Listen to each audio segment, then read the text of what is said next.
Sahana Bhavatu Sahanau Bhunaktu Saha Viryam Karavavai Tejasvina Vaditamastu Mavidvishavahai. Om Shanti Shanti Shanti. May the Divine Being look over us lovingly as a mother and father.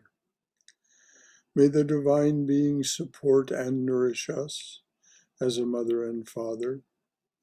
May we have the strength and skill to study together the art of spirituality.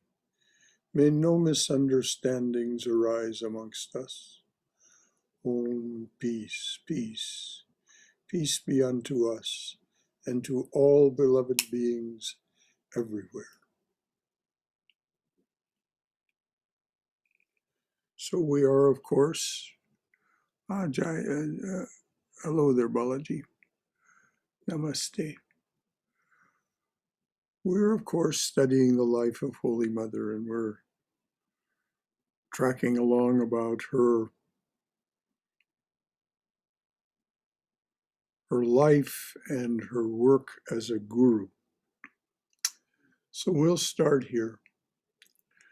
Once Holy Mother was waiting at the Vishnupur railway station to catch a train for Calcutta. A poor porter saw her at the platform and approached her.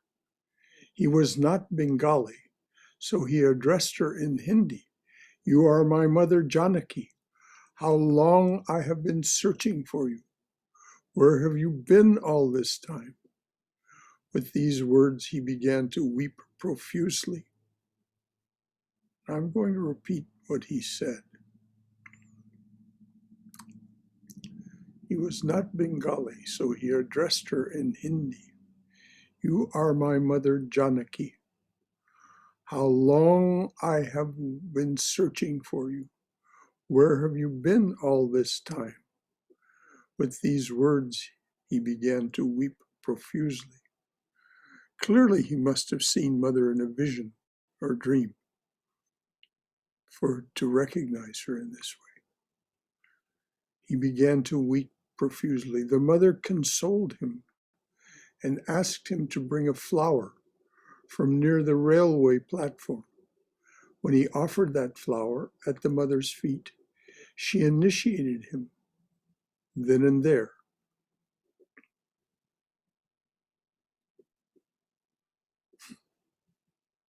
This is the mother's glory. She understood, whether she understood Hindi or not, and of course she didn't really, but she understood his meaning and what it was that he was there for. And so she responded. Surendranath Sen, a young man from East Bengal, was a great follower of Swami Vivekananda. He went to Bellarmine and requested initiation from Swamiji. On an auspicious day, Swamiji initiated 3 persons in the shrine, one after another, and then finally called Surendra. He meditated for a while and then said to Surendra, "The master has told me that I am not your guru. He has shown me that the person who will initiate you is greater than I. Don't be discouraged. You will be initiated at the right time."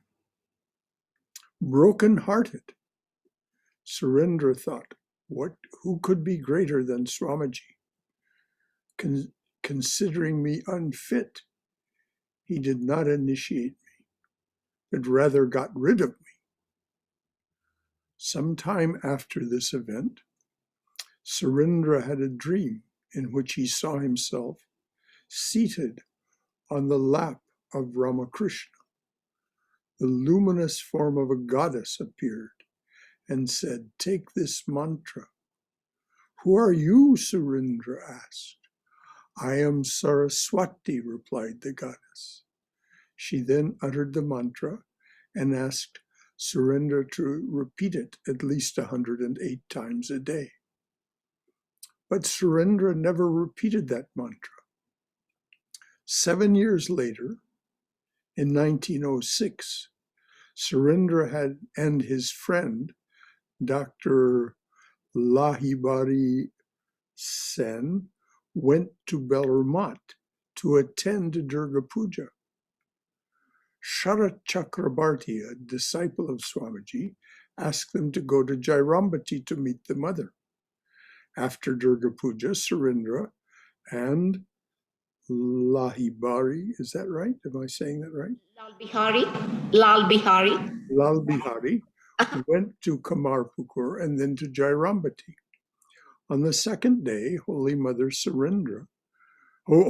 called Surendra, asked him to take initiation, and suggested that he bring some flowers the next day, which was Lakshmi Puja, an auspicious day.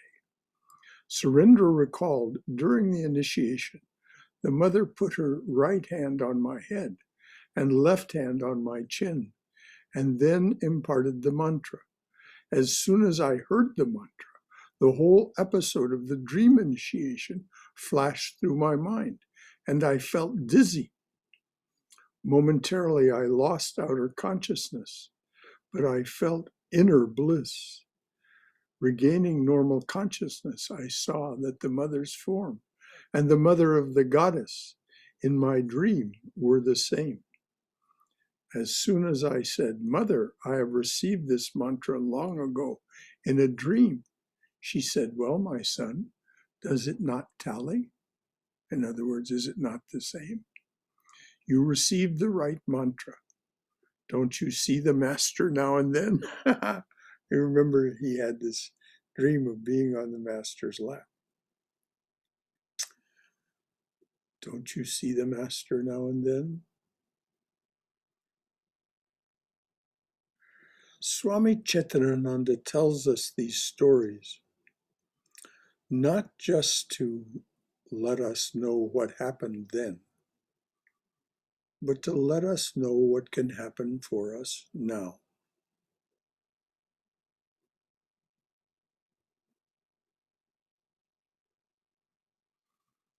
Most people pay no heed to dreams because they seem unreal. But we find that some devotees had dreams about Ramakrishna and Holy Mother that turned out to be real. The mother also mentioned that divine dreams are real, especially dreams connected with the Master.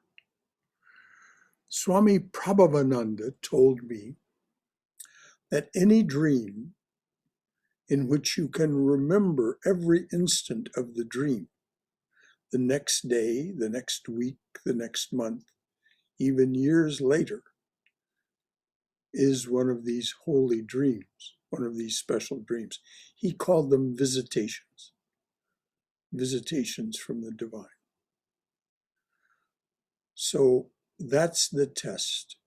If you have a dream, and at the time the dream will seem extraordinarily vivid,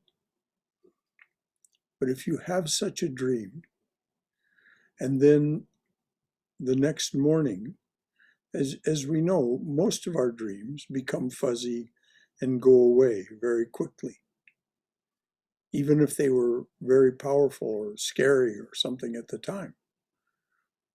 They don't persist. But if the next morning you can see the dream as if you're watching a film, then you know it's one of these dreams that Swami Prabhavananda called a visitation. The mother mentioned that divine dreams are real, especially dreams connected with the Master and his limbs, those people directly associated with him. Oh my goodness. Premananda Dasgupta of Barisal, Premananda Dasgupta of Barisal dreamed that a luminous female form said to him, you are still sitting here idly. You are getting older. You are getting old. Come with me. So I'll repeat what was said since I bungled it up. He dreamed that a luminous female form said to him, you are still sitting here idly. You are getting old. Come with me. Premananda had heard about Ramakrishna and Holy Mother, but had never seen Holy Mother or her picture. His brother was Swami Bhumananda, who lived in Udbodhan and served the mother. Shortly after his dream, Premananda went to Jairambati. When he arrived at the mother's door, she was leaving to take her bath in the pond. He was amazed that the female form in his dream and the mother were the same. When she saw him, Holy Mother said, my son, you have come. I was waiting for you. Please go and have your bath. When I return, I shall call you for initiation. Thus, Premananda's dream was fulfilled. In spiritual life, reason and faith are like two friends. Both guide the aspirants. We verify the truth through reasoning and then proceed as far as the intellect can take us. Afterwards, faith takes over and leads the soul to its destination. I'm going to repeat that because this is such an important concept. In spiritual life, reason and faith are like two friends. Both guide the aspirants. We verify the truth through reasoning and then proceed as far as the intellect can take us. Afterwards, faith takes over and leads the soul to its destination. Holy Mother said to Swami Asitananda, who prayed for faith, my son, it is not easy to attain real faith. It comes at the last stage. If you have faith, you will achieve everything. Swami Asitananda prayed for faith. Mother replied, my son, it is not easy to attain real faith. It comes at the last stage. If you have faith, you will achieve everything. Now, before we go on, are there any comments from your own wisdom? Anything from your own experience? Anything that you would like to ask for clarification about what's been said so far? I believe that sentence you last read, Brother Shankara, if you have faith, you will achieve everything. I truly believe in that. I truly, personally, very much believe in this. Thank you. It's beautiful. Excellent. Thank you. Anything else from anyone? Yes, I used to have like lots of lucid dreams, but I've never had anything that was like a visitation. Where I was just trying to clarify like the difference between what the Swami said and like what a lucid dream would be. A lucid dream is a dream where we seem to be consciously participating in the dream experience. We seem to actually be, it's more like our participation in our waking awareness. But the test that Swami Prabhavananda was saying is the true test of a visitation is the next morning, the next day, the next week, the next month, even years later. Can you replay that experience in your mind like watching a film? He actually used those words. He may have used the word movie. So that you see every moment of it. So the difference between a lucid dream is we may be feeling that we're participating in the dream, but it doesn't have that persistence. So did any of your lucid dreams have that persistence where you could play them like a movie months or years later? No. Mm-mm. Okay, well then those would not qualify, according to Swami Prabhavananda, as a visitation.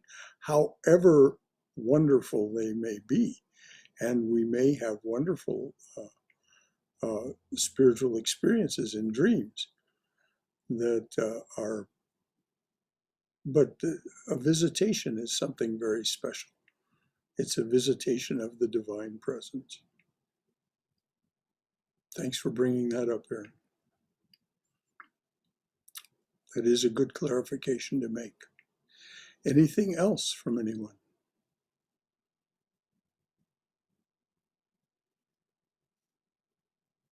Okay.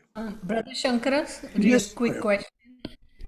Does visitation happen only from beings who are no longer in the human body, or can visitation happen even in those who are still in the body? Of course, they can happen from those who are still in the body. Many people had visitations from both Sri Ramakrishna and Holy Mother when they were still in the body. Those people who have, well, yes, just the short answer to your question is yes. You may have a visitation. If you bring it up to the person who visited you, they may say, "Well, I know nothing about it," and they're not dissembling. It's just something happened that was not something that seemed to be volitional to them. Sometimes Sri Ramakrishna would say that to people about people, to people who had visitations from him. He wouldn't deny it happened. He just said, well, yeah, he was saying, I didn't do it willfully, in other words. Anything else about that, Swayam? No, thank you, Brother Shankara. Anything else from anyone? Really quickly, have you known any swamis that have told you about it, like visitations from Mother or Master, or that you've heard of? Well, Swami Prabhavananda used to see Raja Maharaj all the time, both in sleep and in waking awareness. And he also saw the other three, what he called our Foursquare Gospel, Thakur, Mother, and Swamiji. He saw them from time to time. Swami Sridharananda has definitely had visions of the Mother, and it seems to be very close to the Mother. Visions, dreams.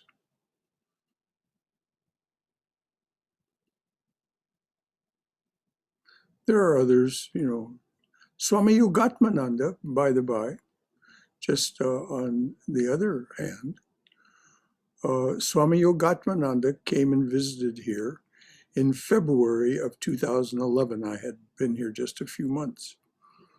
And I talked to him very frankly about what had brought me here. And he said that he had never had a vision or dream of any kind. Never, not once, nothing. Did it make any difference to him in terms of his realization? As you know, I regard Yogatmananda as a realized soul. No one could speak like that unless they were, it seems to me. So it isn't like these things are required.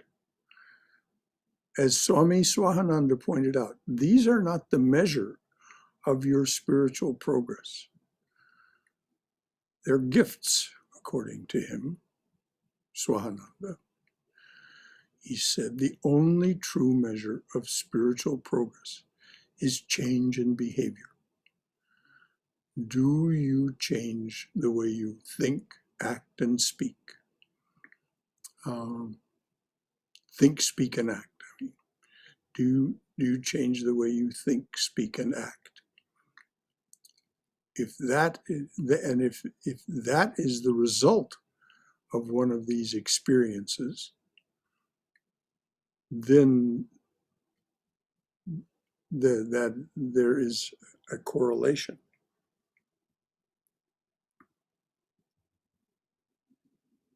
Anything else along that line, or anything?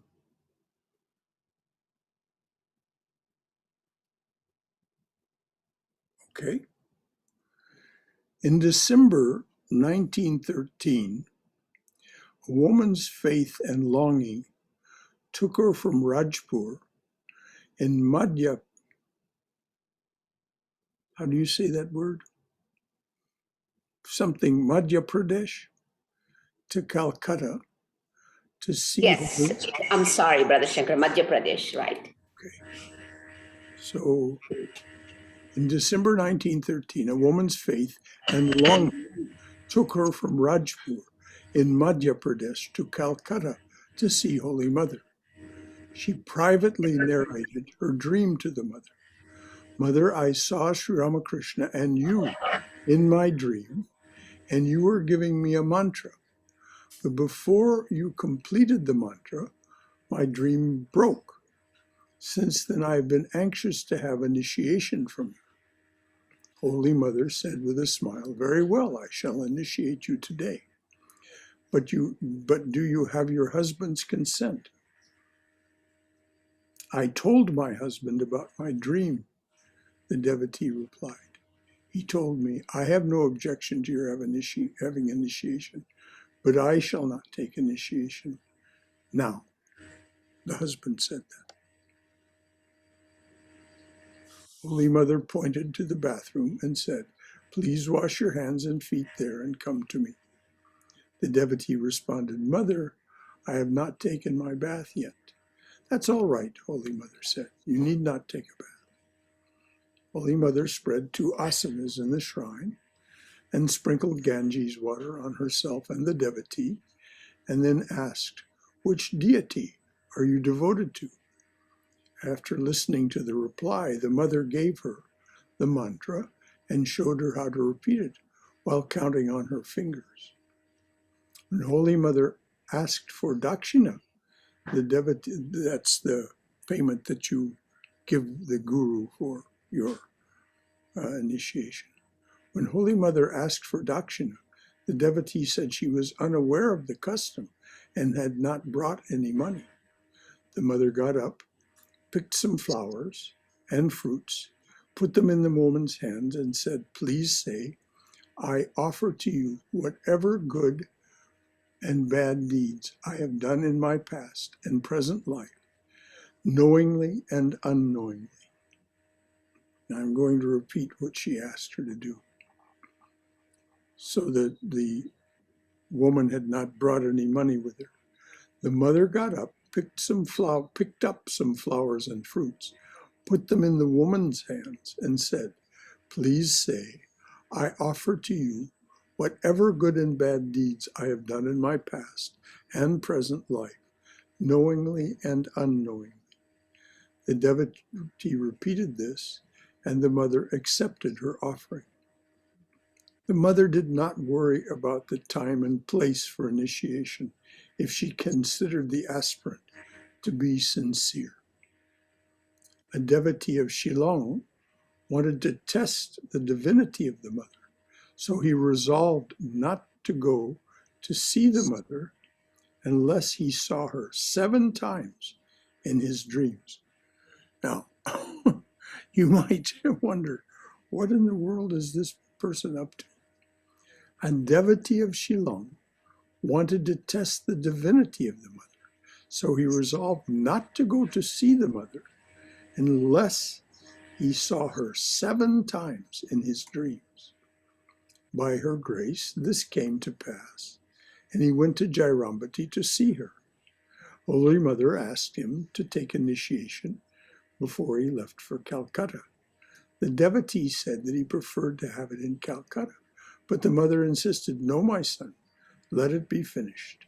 I shall initiate you today." The devotee still objected. "Mother, I have eaten prasad," but Holy Mother did not consider that a hindrance to initiation, and she imparted the mantra. Truly, a guru's grace is unconditional. Now, that little addendum by Chetanananda is a great green flag for all of us.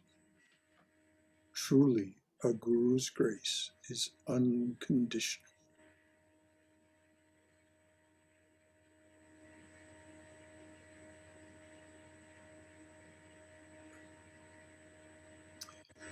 In 1919, Holy Mother was in Kualpura. Now remember, this is quite close to the end of her life. She left the body in 1920. In 1919, Holy Mother was in Kualpura. Suresh Chaudhary, Suresh Chaudhary, a young revolutionary, had just been released from police custody in Sundarban. He came straight to the mother for initiation that evening. Kualpura Ashrama was under surveillance at the time, and the police checked every evening to see if any revolutionaries were hiding there. Keshavananda told Suresh that he could not stay in the ashrama and would have to leave after bowing down to the mother. Holy Mother heard everything. She said to Brahmachari Bharata, "Ah, Bharata, this boy has walked all the way from Vishnupur to see me.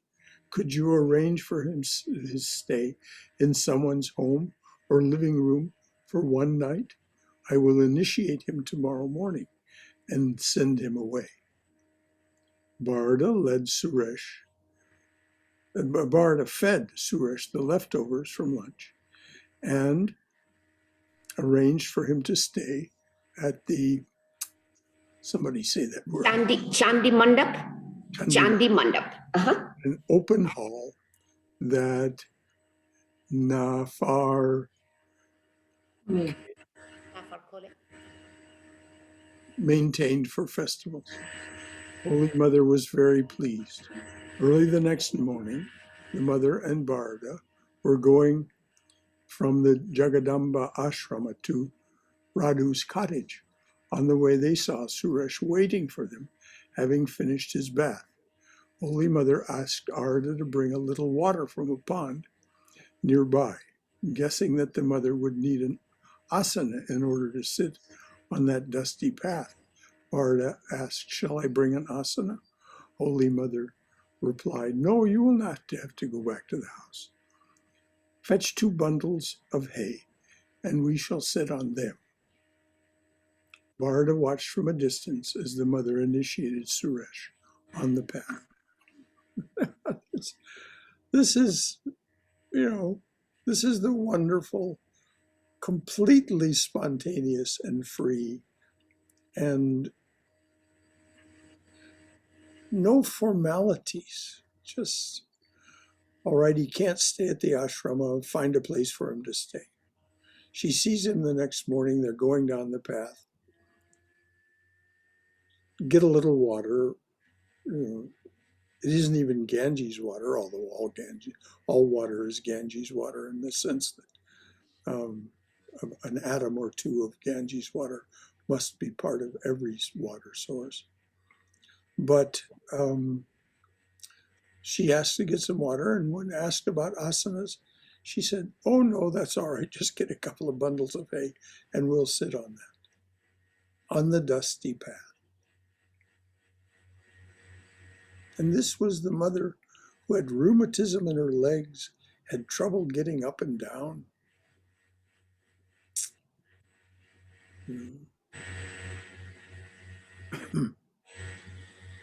Afterwards, she called to Barda to bring some rock candy that she had offered to the master. She ate a little herself and gave the prasad to Suresh. When he had finished, Holy Mother sent Suresh to Jairambati for lunch and asked him to return to his home after visiting Kamarpukur in the afternoon.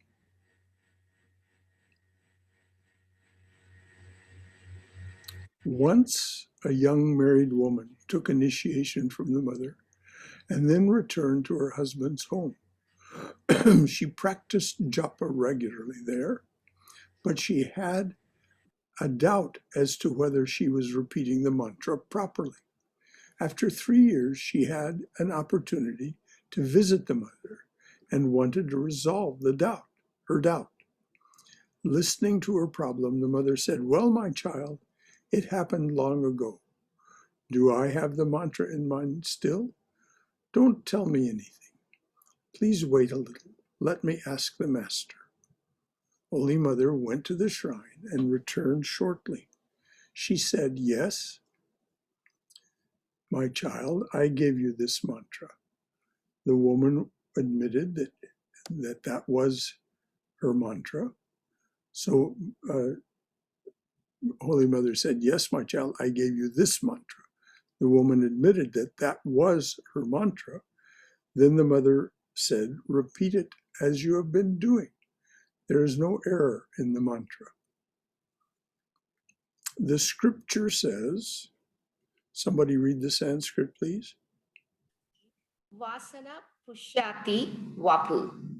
The scripture says, Vasana Pushati Vapu. Vapu. Vapu. Vapu or Vapu. Okay. Desires preserve the body. Human beings have innumerable desires, and they force people to move forward. Most people are satisfied when they have fulfilled their worldly desires, and only a rare one among millions seeks God. Now, this is, if you remember, Krishna affirms this in the Gita.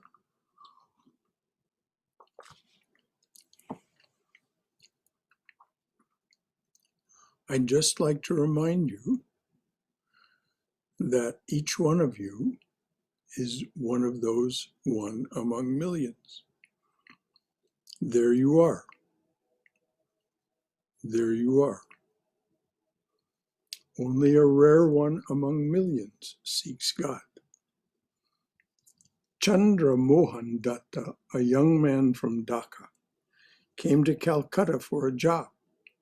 He heard about the Ramakrishna mission and came to Udbodhana House, where he met Holy Mother.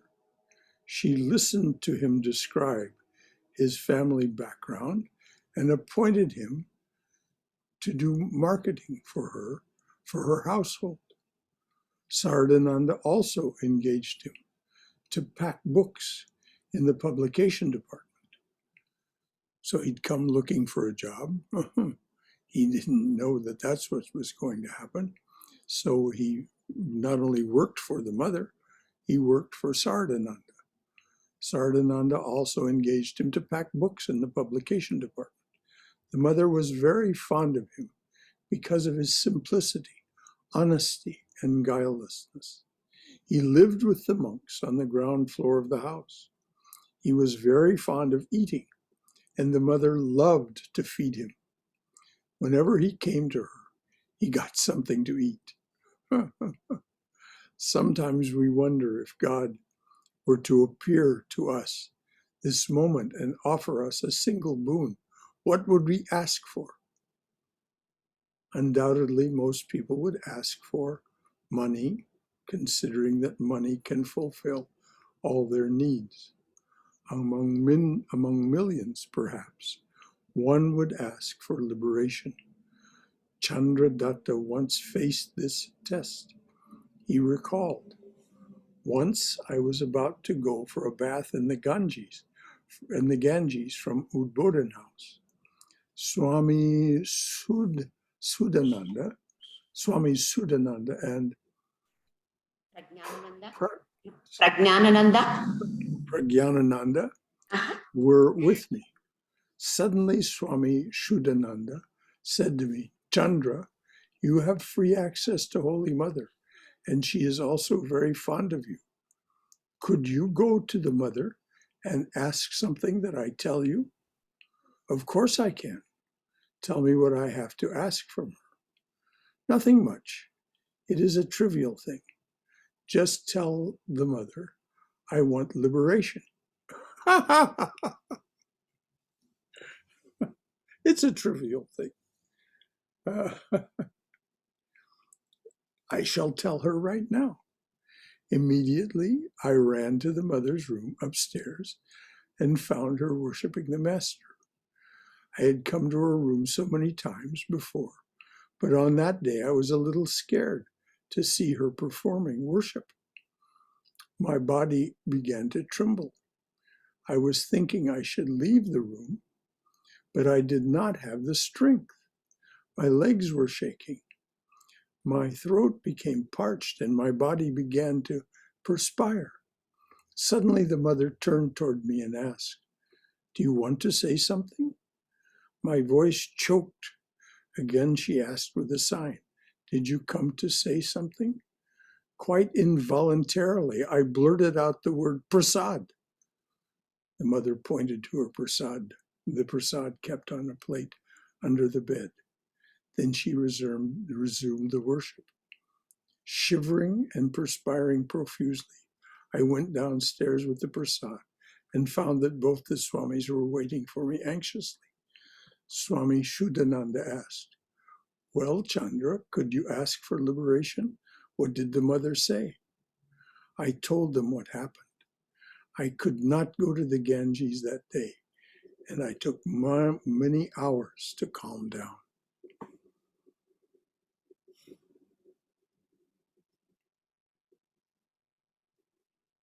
Any comments or questions about this incident?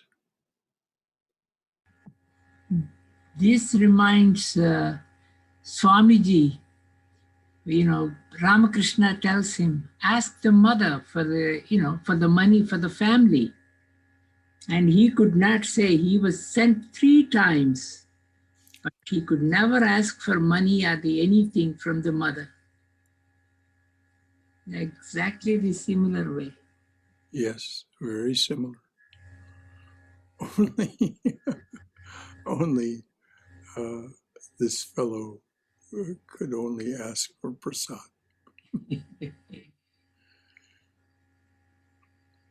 Anything else? Now this shows we need that grace. It comes. Everything happens for a reason. Yes. We just couldn't say it. Yes. Thank you, Bala. Anyone else? Anything? So close.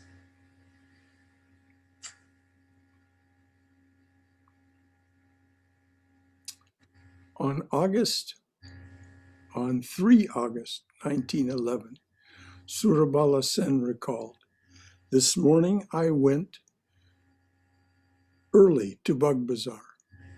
I had the desire to be initiated by Holy Mother today, so I took a few articles with me for the purpose. Gorima had given the list of articles, and she also accompanied me to the Mother's place. When I arrived there, I found her absorbed in worship. She asked me by signs to take a seat. After the worship was over, Gorima broached the subject of my initiation. I had also spoken about it to her on another day. I had brought some good bananas with me. She was very pleased to see the fruit and said, I see you have brought many bananas. One of the monks expressed a desire for a banana. Then she added, take a carpet and sit on my left, I replied. I have not yet taken my bath in the Ganges. The mother said, that does not matter. It is enough if you have changed your clothes. I sat by her side. I felt my heart palpitating. The mother asked others to leave the room and then said to me, now tell me what mantra was revealed to you in your dream. I said, shall I utter those words or write them down? You may tell them to me, replied the mother. At the time of initiation, the mother explained to me the meaning of the mantra that I had received in my dream. She at first asked me to repeat that mantra and then communicated to me a new one. I was instructed to repeat the first mantra a few times every day and then repeat the second one and meditate. I saw the mother absorbed in meditation for a few minutes before she explained the meaning of the mantra to me. At the time of initiation, my whole body began to tremble. I began to weep, for which I could not divine any cause. At the time of initiation, my whole body began to tremble. I began to weep, for which I could not divine any cause. The mother put a big mark of red sandal paste on my forehead. I gave her a few rupees for offering at the shrine. She handed over the money to Golapma. I noticed the mother was severely grave. I noticed the mother was severely grave at the time of initiation. Then she left the seat of worship. She asked me to repeat the mantra for some time and to meditate and pray. I did as I was asked to do. As I bowed at her feet, she blessed me with these words, may you attain devotion to God.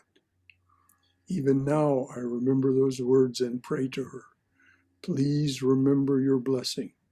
May I not be deprived of its result.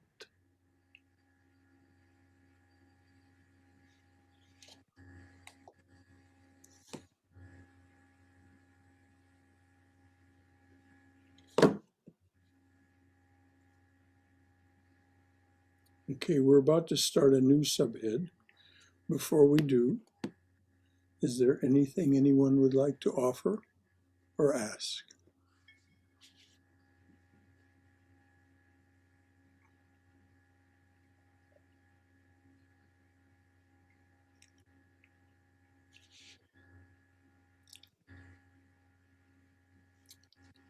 Okay. The subhead is the mother and some young disciples.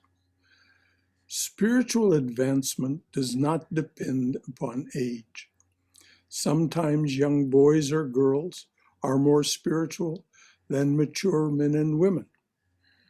And if you look into the lives of the saints, you'll see that this is very true. They become awakened when they're 5 and 6 and 7 years old. Sometimes young boys or girls are more spiritual than mature men and women. Holy Mother once commented that some people have practiced spiritual disciplines in their previous lives and are born endowed with those experiences. One day, a 12-year-old boy came to a Bodhin house and began to cry out to the mother for initiation. Everyone considered this a childish whim and attached no importance to this emotional demand. The next day, Holy Mother's attendant saw the boy seated on the outer porch of the mother's house. He said he paid no attention. He paid no attention to the boy and left for the market. When he returned, he noticed the boy walking away with a smiling face. The attendant learned from the boy that he had been initiated and he was going to buy fruit and sweets for Holy Mother. While the attendant was at the market, Holy Mother had asked Radu to bring the boy to her. Then the mother initiated him. The attendant went to Holy Mother and objected. Mother, how strange that you have initiated such a young boy. What does he understand? Holy Mother replied, well, my son, he is a guileless boy. Yesterday he held my feet and cried for initiation. Tell me, how many people weep for God? How many have such strong spiritual inclination?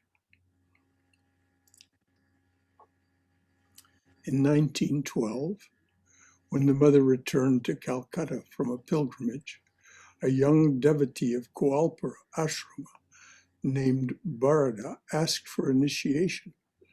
Bharata was then only 13 years old at the time. Golap Ma heard of this and objected in her usual loud voice. Golap Ma was quite a character. She really, mother would sometimes scold her for being so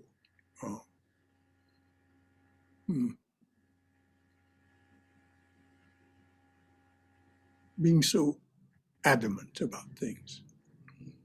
Golap Ma heard of this and objected in her usual loud voice. This little boy will forget the mantra within a couple of days, and he now wants initiation. Kedar, Keshavananda, sent this boy for initiation. He has no sense. Keshavananda was the head of the Koalpura ashram. She told Bharata, look, mother, look. She told Bharata, look, mother belongs to your part of the country. When she goes there, ask for initiation from her after more deliberation. When Golap Ma left, Holy Mother remarked, see how Golap talks. Does she forget that one learns well in boyhood? Does she forget that one learns well in boyhood? Let him start now and do as much as he can. Later I shall give him more guidance. On the day of Janmashtami, Krishna's birthday, Holy Mother initiated Bharata and taught him how to repeat the mantra. She said, very well, you will definitely remember the mantra. In the future, I shall show you everything over again if necessary. She then blessed Bharata by touching his head, and chest, and prayed to the master, please look after him in this life and the next. She got up from her asana and gave him 2 sweets as prasad. When Bharata hesitated to eat in front of her, she said, my son, don't be shy. One should partake of prasad after initiation.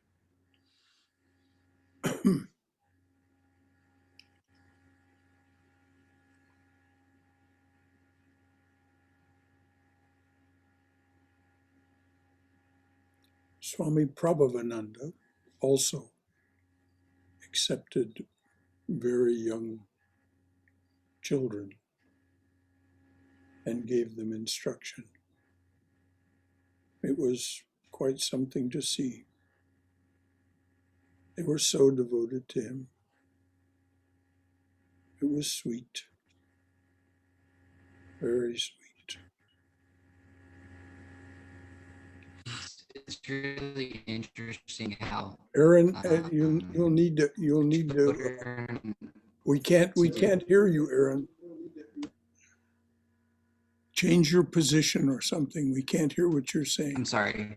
There we I'm go. sorry. Now I was gonna say it's very interesting how children seem.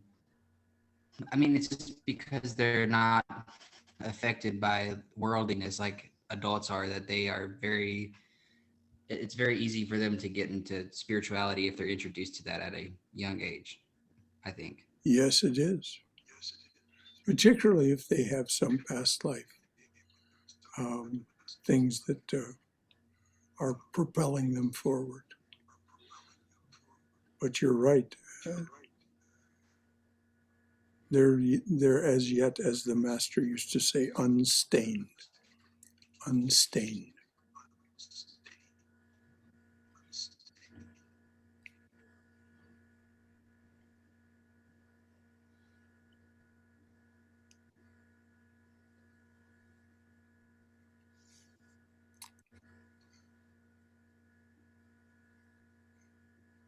Anything else from anyone? Okay.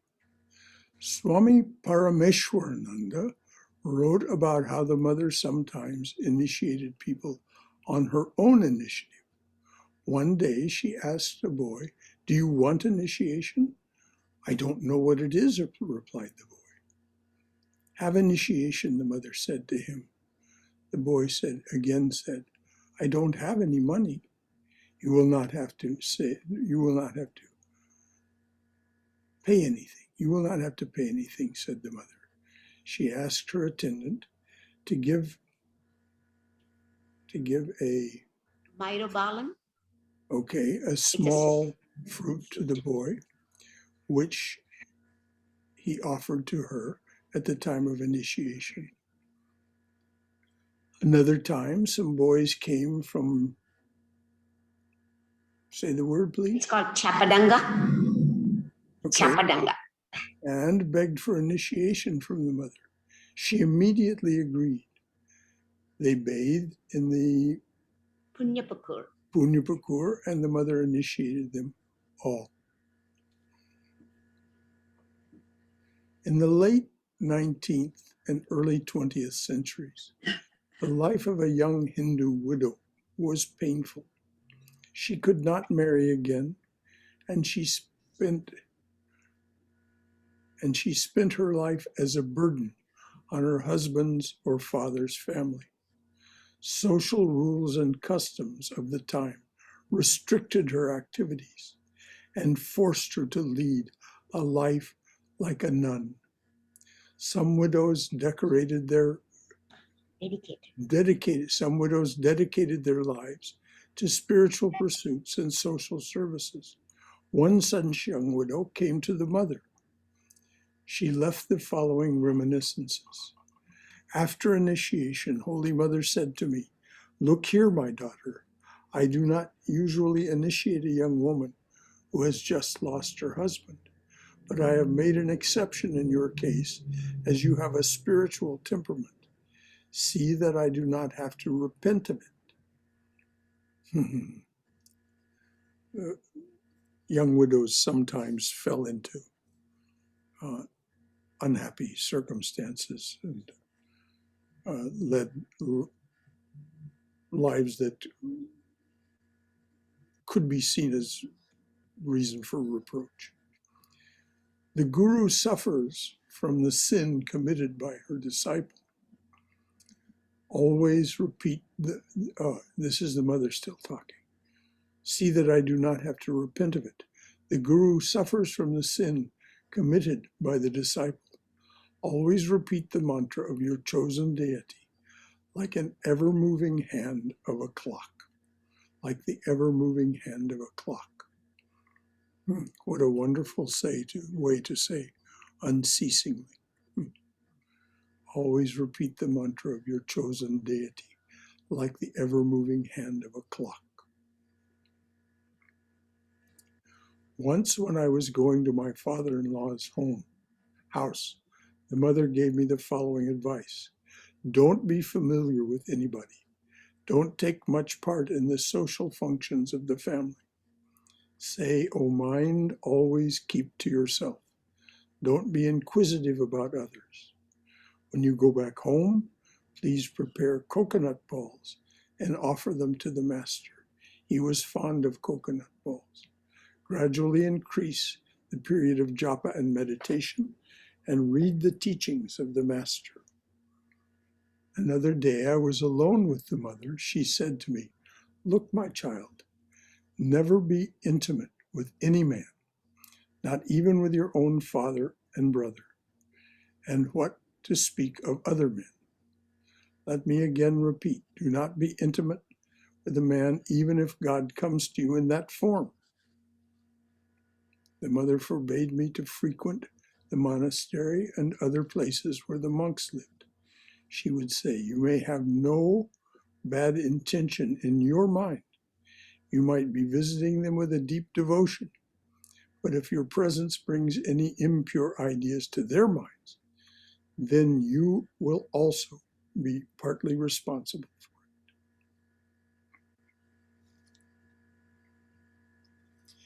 it." Now we hear so much about the master, about Sri Ramakrishna saying, to men, this phrase, woman in gold. Here we hear the mother speaking the same kind of words to a young woman.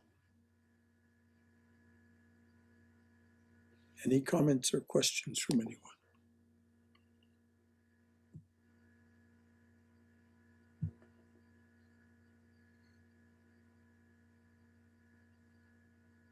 Okay.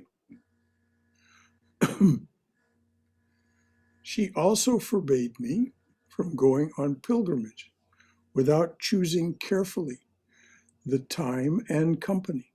She told me, whenever you have some money in hand, feed some holy men. Pointing to a woman devotee who was present, she said, "Look at her. She has learned a great lesson when visiting a holy place." The mother then quoted from a saying, from a song, "Pilgrimages and excursions are causes of misery. O my mind, don't be restless for them." The mother then quoted from a song, "Pilgrimages and excursions are causes of misery. O my mind, don't be restless for them. You can attain more in your house if you are really earnest." One day some women devotees were criticizing a particular person.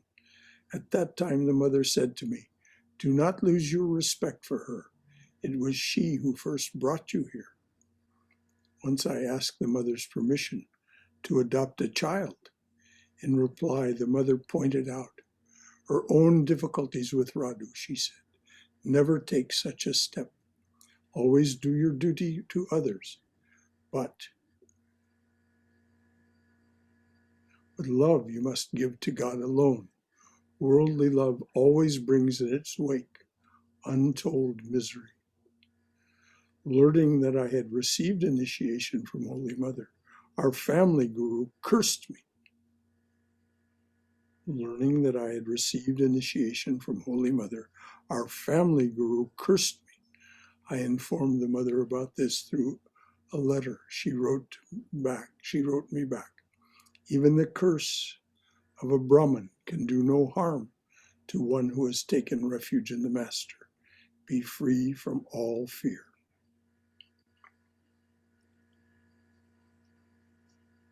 The next headline, the next Sabbath is funny, obstinate disciples. We'll take that up next week.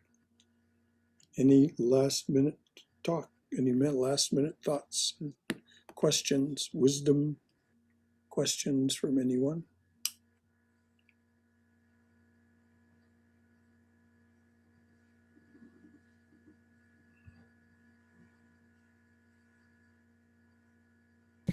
That last sentence was so reassuring about never having any fear of any sort once we've taken refuge in the Master.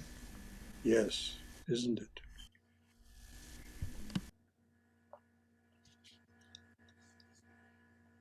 And so we can, like, if we have faith in the Master and Mother, and we take refuge in them, and we say our prayers and our mantra, then we can take our day by day, like, frustrations and things that go wrong better. You think? Oh, absolutely. Absolutely. It doesn't mean they go away, they just change in their effect on us.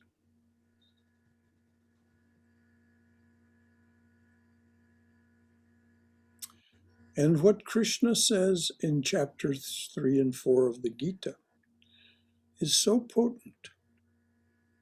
He says, just remember, all of these experiences you're having are nothing more than the gunas attaching themselves to gunas, according to your karma. As long as you have this sense of being a separate being, you continue to generate and experience your karma as it is coming to you.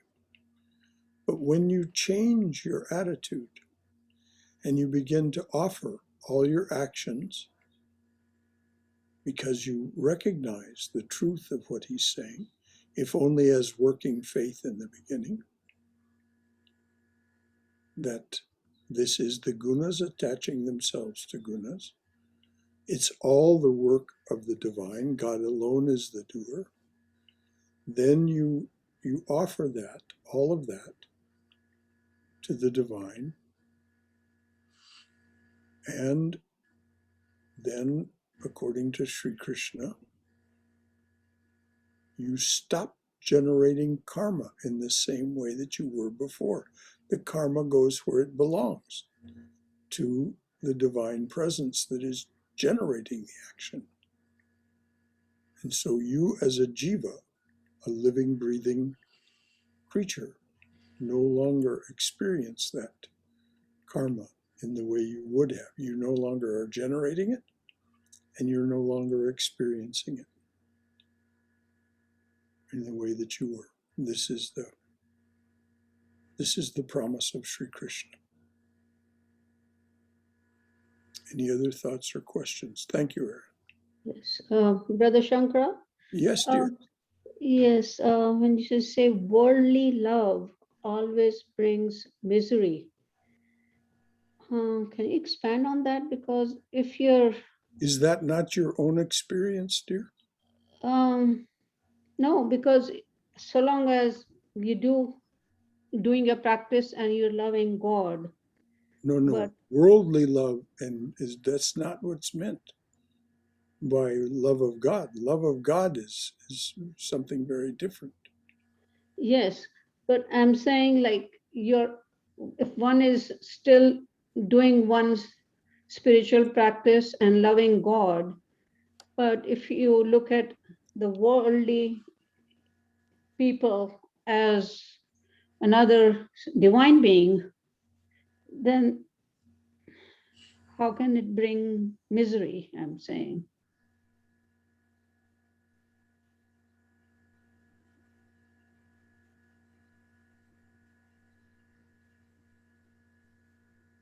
Well, I'll use my own brother as an example. Some of you knew Evan.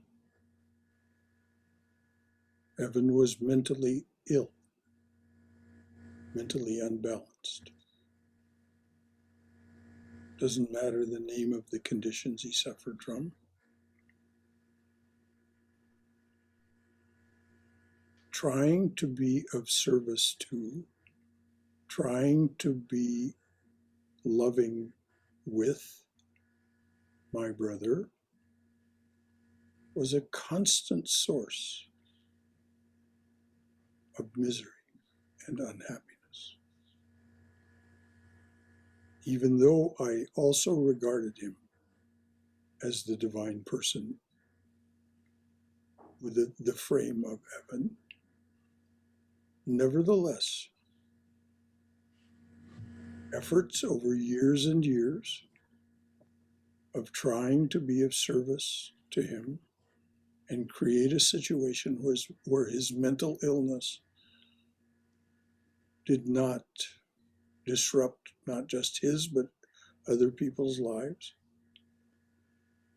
was a constant source of misery.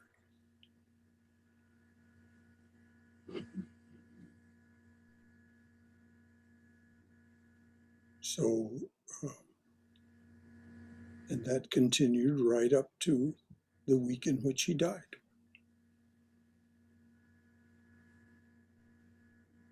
So, though it didn't in any way upend my life,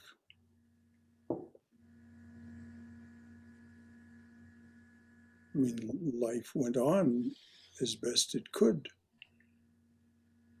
But that was there. There was no two ways about it.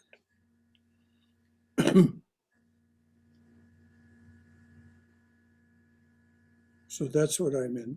Is it not your own experience, you, Neera, that you've had? I think it's off and on. I wouldn't say it's like constant misery, but sometimes if the true love has its own rewards, that it may not be. It depends on the situation. The true love is unconditional love. And it is without any boundaries or limits but that's a different kind of love from the love that we ordinarily exchange with other human beings. Our loving actions we cannot give ourselves to that other. The good of the many must take precedence over the good of that one. It's only the divine beings that can deal with all of this unconditionally.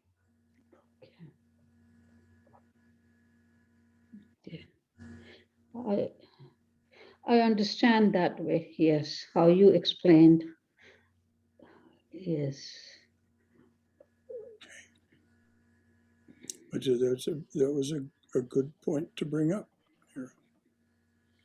But the difference between human love and divine love, even In fact, as experienced by us, is profoundly different.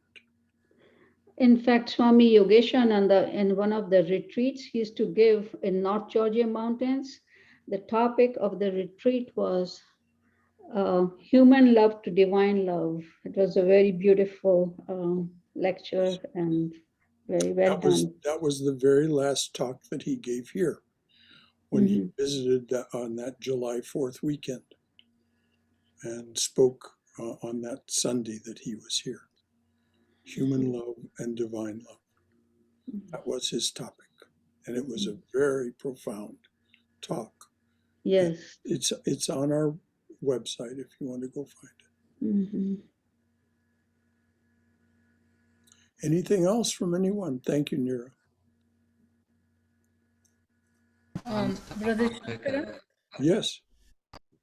Your sharing of your experience with Evan has brought a great deal of comfort to me with the current situation that I'm going through. Thank you. You're welcome, dear. Aaron, you need to change your position if we're going to hear you. You're breaking up.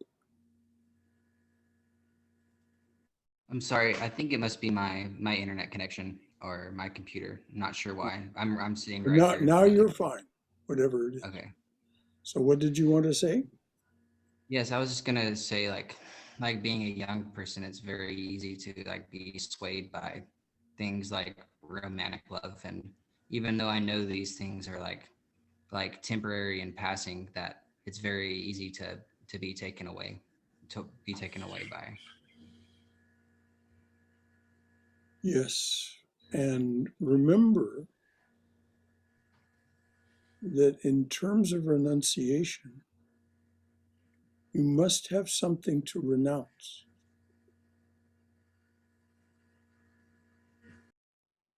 If you're going to renounce romantic attachments, you must not push them away.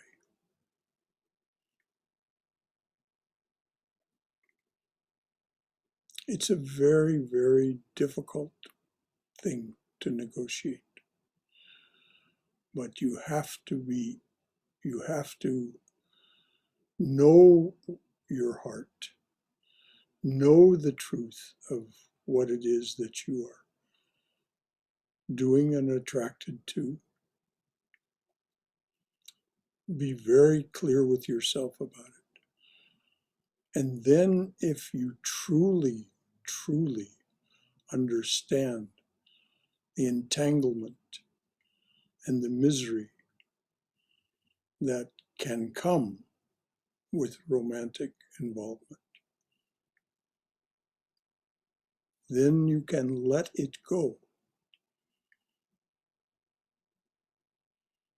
But it's not healthy to push it away because you're afraid you might get entangled.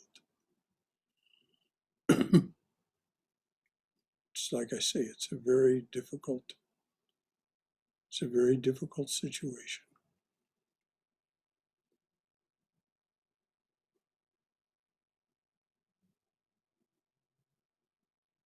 Anything else from anyone?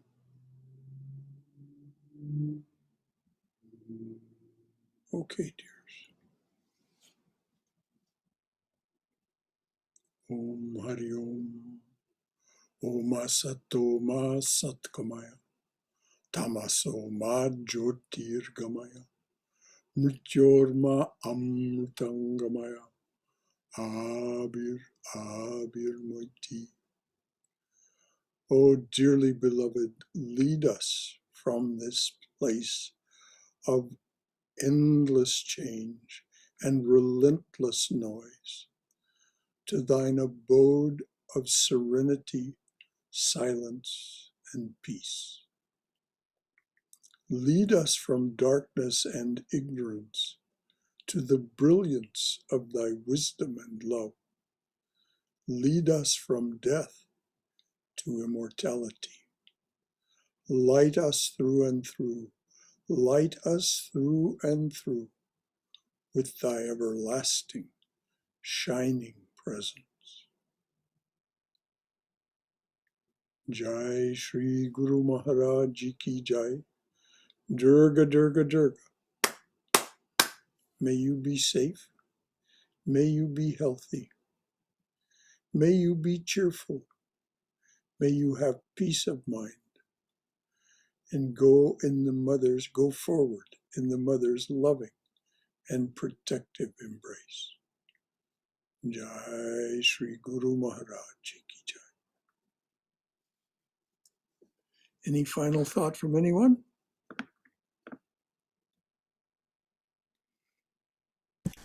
Thank you, Shankara. Thank you, everybody. Thank you, dears.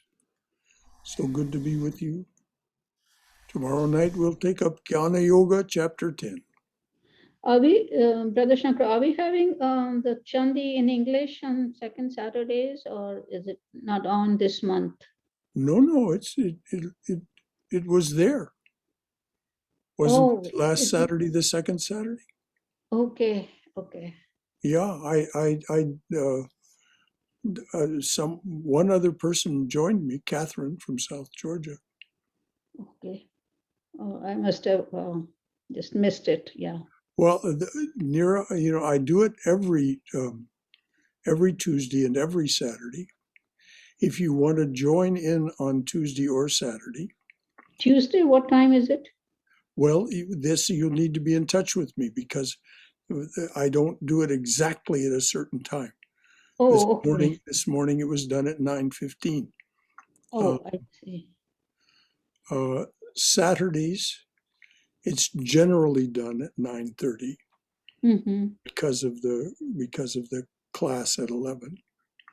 And you can text me or call me and arrange to be part of that if you like. Almost always now, Catherine from South Georgia is reading with me, and you're more than welcome to join us, either to read or just to listen. Okay. Okay? Okay. Thank you, brother. Stay in touch with me. Tuesdays, usually right around 9:00, 9:15, something like that. Oh, okay. Saturdays, almost always at 9:30. But even that's not absolute, the things, it isn't like it's being scheduled for others. So I allow myself a little flexibility. Catherine and I stay in touch with each other about it. Okay? You Thank you. can do the same. Anything else, dears? Okay, good night to you all. Until next time.